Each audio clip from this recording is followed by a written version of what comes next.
오늘 정가 이슈를 함께해 주실 네 분을 모셨습니다. 서가본 국민대 교수, 정태원 변호사, 민현주 전 국회의원, 그리고 양지열 변호사입니다. 안녕하십니까? 안녕하십니까? 안녕하십니까?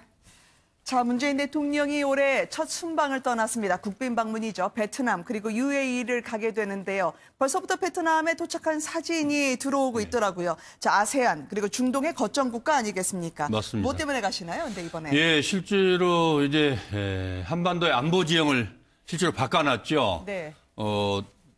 남북 정상회담 4월 말에 또 5월 말에 북미 정상회담까지 이 중계해서 네. 한반도 그야말로 이 평화지대로 지금 만들겠다는 이 문재인 대통령의 이 노력이 네. 국민들로부터 인정받고 세계적으로 다 인정받고 있지 않습니까?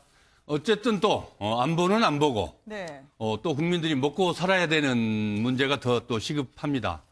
사실 이 베트남은 우리 아세안 국가 중에서도 우리 경제적 교역 비중이 가장 높고 네. 실제로 2020년까지 한 2천억 달러의 수출을 하겠다. 그중에서 베트남이 한 천억 달러 정도까지 네. 베트남의 그 몫을 늘리겠다. 이런 정부의 계획을 갖고 있는데 그만큼 이 중요하고 경제적으로도 중요하고 또 외교적으로도 또 문화의 교류로도 그렇고 네. 여러 가지로 베트남과 한국과의 관계를 증진시키는 것은 의미 있고 중요하다. 네. 이래서 올해 첫 방문지로 베트남을 선택한 것 같습니다. 지금 문 대통령을 환영하고 또 방문을 기다리고 있는 베트남 교민들의 모습을 확인할 수가 있는데요. 저 비행기에 또 깜짝 손님이 타셨던 모양이에요. 지금 베트남 순방길에 패럴림픽 금메달리스트죠. 신희연 선수 내외가 탔다고 하던데요.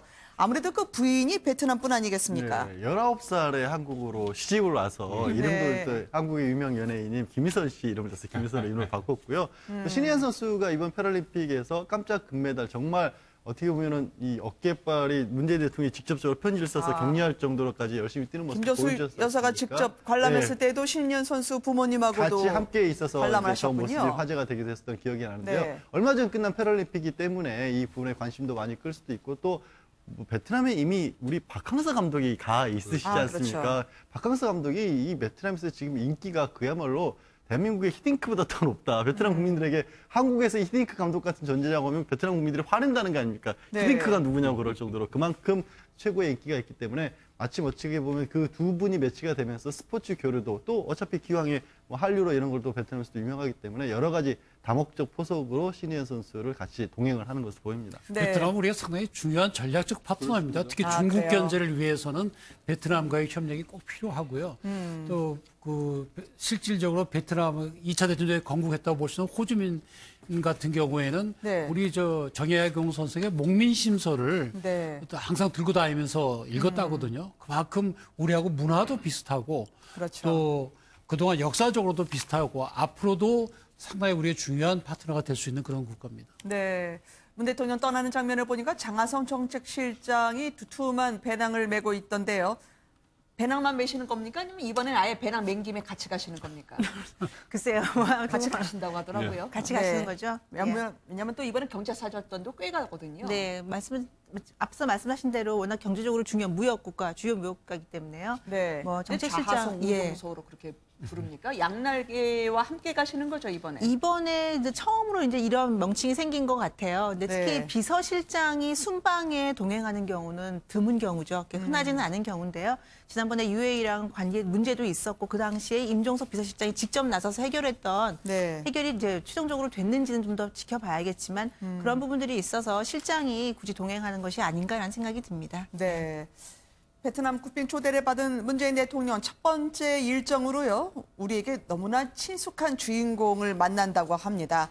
약간 양 변호사님 공개를 살짝 해주시긴 하셨지만요. 그분이 어떤 분일지 먼저 영상으로 소개해드리도록 하겠습니다.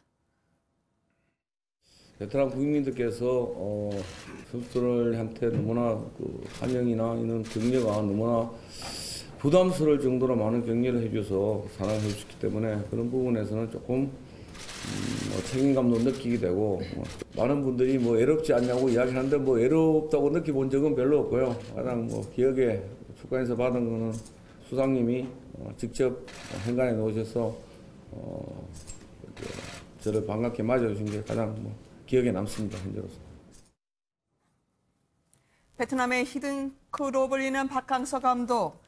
언론인 재직 시절 축구 담당 기자였던 양 변호사님께 여쭤보도록 하겠습니다. 요즘도 그렇게 인기가 많습니까? 글쎄 인기가 많을 수밖에 없는 게 지금 보시는 인파가요. 네. 저게 이제 박항서 감독이 잠깐 말씀드렸죠. 지난해 10월에 국가대표 감독으로 맡았었고 그때 이 베트남에서는 우리나라에서 월드컵을 치르는 과정에서 이미 박항서 코치로 얼굴은 굉장히 감독들에게 그 베트남 네. 국민들도 익숙한 상태였고 맡아서 그다지 성적이 좋을까 기대도 못했는데 지난해 이제 23세 이하 챔피언십에서 준우승을 했지 않습니까?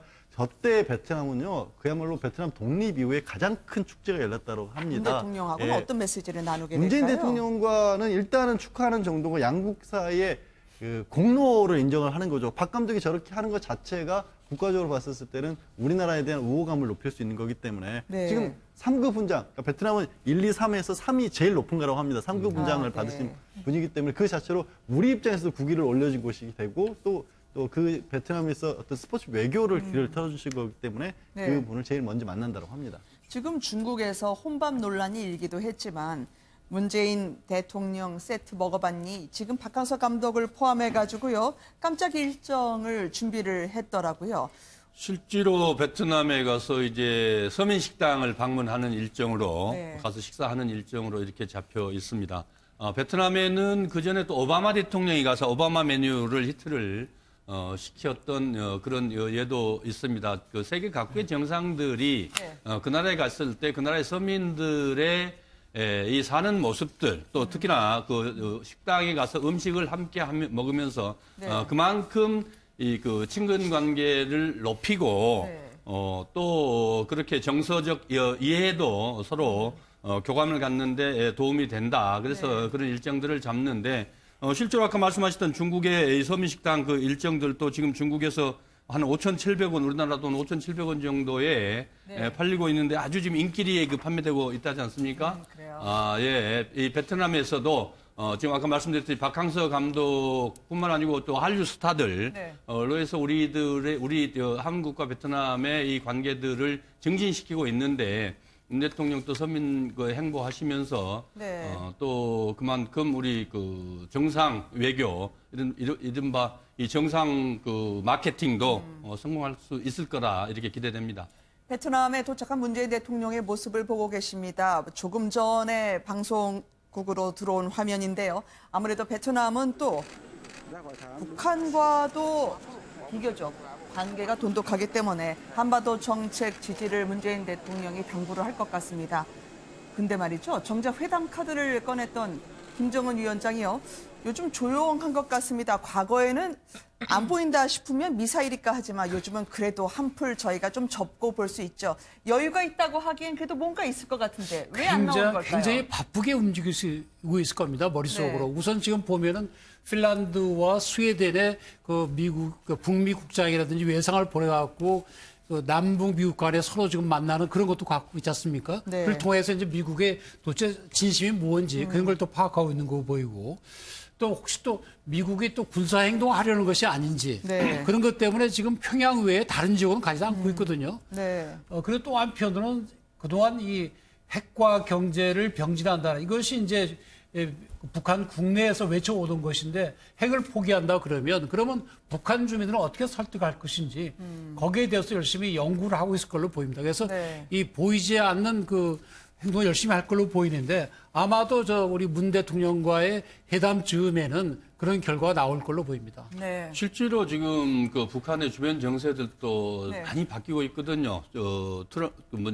시진핑 주석이 다시 또 그 헌법까지 개정해서 연임 규정을 풀어놨고 또 이 푸틴도 다시 또 3선에 성공을 했지 않습니까? 네. 뿐만 아니고 지금 말씀 주신 것처럼 남북 정상회담, 북미 이 정상회담만 단순한 정상회담이 아니고 이게 북한의 이 정체성을 북한의 네. 가장 중요한 이 핵 정책을 지금 바꿔야 될지도 모르는 그러면서 이 정상국가로 가기 위해서 궁극적으로 북미 수교까지를 해야 되는 이런 상황이라고 하면은 네. 김정은 위원장으로서 준비해야 될 것들이 너무도 많겠죠. 뿐만 아니고 국내 정서도 네. 사실 이 군부 같은 경우 다 지금 동의를 할지 이런 점들도 김정은으로서는 살펴야 되고 따뜻거릴 건 따뜻거려야 되고 챙길 건 챙기고 네. 그러는데 결국 대외 일정보다는 네. 대내적으로 그런 일정들을 수행하지 않겠냐 네. 이렇게 한마디로 생각됩니다. 줄여본다면 강경파 다독이면서 열공 중이다라고 그렇다고 봐야 말씀하실 수 있겠죠. 근데 위성 발사 등과 관련해서도 활동이 포착이 안 되고 있어요. 미국에서의 군사적인 공격 가능성에 대해서 위축된 것 같다라는 네. 분석도 나오고 있긴 한데요. 과연 이 비핵화 내가 어디까지 내놓을까라고 고민하는 건 분명할 것 같습니다. 이것 때문에 정작 애가 타는 분이 일본의 아베 총리 같습니다. 이 네. 북미 정상회담 한다고 하니까 바로 미국행 비행기 예매하신 분 아닙니까? 지금 이제 일본의 이제 아베 총리가 지금 마음이 다급해진 건데요. 네. 일본 패싱이라는 얘기가 나오니까 이제 드디어 이제 우리가 혹시 일본이 여기서 배제되는 것이 아닌가라는 이제 두려움이 있는 건데요. 사실 국내에서뿐 아니라 국제적으로도 지금 문재인 정부의 대북 정책이나 대미 정책, 대중 정책을 보면 네. 무게추가 솔직히 미국보다는 중국과 북한을 향해 있는 것은 맞습니다. 그러다 보니까 김정은 같은 경우에는 비핵화를 할 이유는 없지요. 물론 네. 지금 숨고르기를 하고 있죠. 트럼프가 워낙 강공책을 내세우고 있기 때문에 일단은 숨고르기를 하고 있는 건 맞지만 사실은 비핵화를 할 거라고 예상되지는 않습니다. 특히나 이 문재인 정부의 정책을 봤을 때 북한이 비핵화라는 것으로 나올 이유는 아직 찾지는 못하고 있는 거고요. 네. 그런 차원에서 아베가 발빠르게 움직여서 미국의 마음을 잡고 미국을 잡고 간다면 사실은 이 지금 한국과 북한, 중국, 미국과의 관계에서 우리가 균형을 잘 잡지 못할 경우에 다시 미국과 일본이 손을 잡고 한국과 북한을 협봉할 수 있다라는 그 위험은 우리가 네. 반드시 명심하고 진행해야 되지 않나라는 생각이 듭니다. 원래 항상 뒤처져 있던 분이 왜 나만 빼 하고 질주하기 시작하는 거 정말 무섭거든요. 이 시간에 우리 예술단 평양 공연을 위해서요 사전 점검단이 북한에 들어가고 있습니다. 이 공연까지 시간이 촉박한 윤상 대표는 빠지고요. 그 대신 탁현민 행정관이 직접 갔더라고요. 수행폭이 점점 커지네요. 안심하고 문 대통령이 맡기고 베트남으로 가는 건가요? 뭐 그렇다고 볼 수도 있고요. 일단 공연과 관련된 대외 행사 같은 건 탁현민 행정관이 실제로 그 실무 담당관이었지 않습니까? 그동안에도 네. 그렇기 때문에 올라간 것이고 지난번에 이제 현성월 단장이 왔었을 때도 그 업무 수행을 탁현민 행정관이 함께 했었다고 합니다. 그러니까 지금 올라가서 공연장을 보고 살피고 무대 같은 것들을 보는 것 자체가 탁 네. 행정관에게 담당 업무일 수도 있고 기존에 청와대에 들어가기 전에도 했었던 업무가 공연 기획 업무였거든요. 그러니까 네. 정확하게 맞는 일이겠죠. 근데 뭐 탁형 행정관이 움직일 때마다 언론의 주목을 받는다는 것도 사실 어찌 보면 네. 당연히 해야 될 일을 하는 건데도 네, 주목을 받는 것도 좀 새삼스럽긴 합니다. 반반으로 보시는 분들이 꽤 있을 예. 거예요, 아마. 그런데 북한 공연 때요, K-팝, 베이비복스가 갈 때 약간 좀 이걸 시선을 어디에 둬야 되나 북한 관중들이 안절부절했었는데 이번에 빨간 맛을 보는 북한 주민은 좀 달라졌을까? 북한 민심 어떻게 될 것으로 보이십니까? 일단 저는 저 자리에 김정은이 와서 어떻게 하느냐에 따라서 상당히 많이 네. 달라질 것 같습니다. 왜냐하면 기본적으로 어떻게 보면 남쪽에서 걸그룹의 이런 문화들이 퇴폐적이다라는 김정은의 지시가 있었기 때문에 북한에서는 함부로 이걸 드러내놓고 공연을 반길 수가 없는 거거든요. 그러니까 공연 자체의 네. 내용이 충격적이다 이런 건 생각보다 덜하답니다. 북한에서도 예전에도 뭐 80년대에 자체적으로 공연할 때도 짧은 치마 핫팬츠 입고 공연하는 그룹들도 있었기 때문에 네. 저게 놀랍다기보다도 김정은이 저 부분을 어떻게 받아들이고 환대를 해주면 우리도 안심하고 같이 박수 치는 거고 네. 김정은이 나타나지도 않는다라고 하면 걸그룹에 대해서는 박수를 치거나 따라해야 될지를 고민하고 나머지 좀 편안한 노래 그래서 조용필 씨처럼 이전에도 북한을 왔었어.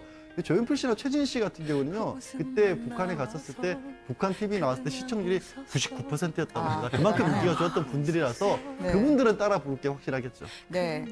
패널분들 중에 백지영 씨 총 맞은 것처럼 노래 아시는 분 있으세요? 이거 당연히 알고 있습니다. 아, 네. 알죠. 북한에서 이 정도는 아니까 앵커가 명고해지는 예. 북한 평양 대학생 애창곡 1위로 뽑혔고요. 하키 선수도 우리 레드벨벳까지요. 평양 공연의 유일한 아이돌일 줄 알았더니 의외로 많은 분들이 다 아시더라고요. 그 제목이 근데 백지영 씨 노래를 과연 북한에서 이게 편하게 총 맞은 받아들여질까? 것처럼이라고 그럴까요? 예, 그래서 좀 의아하긴 한데요.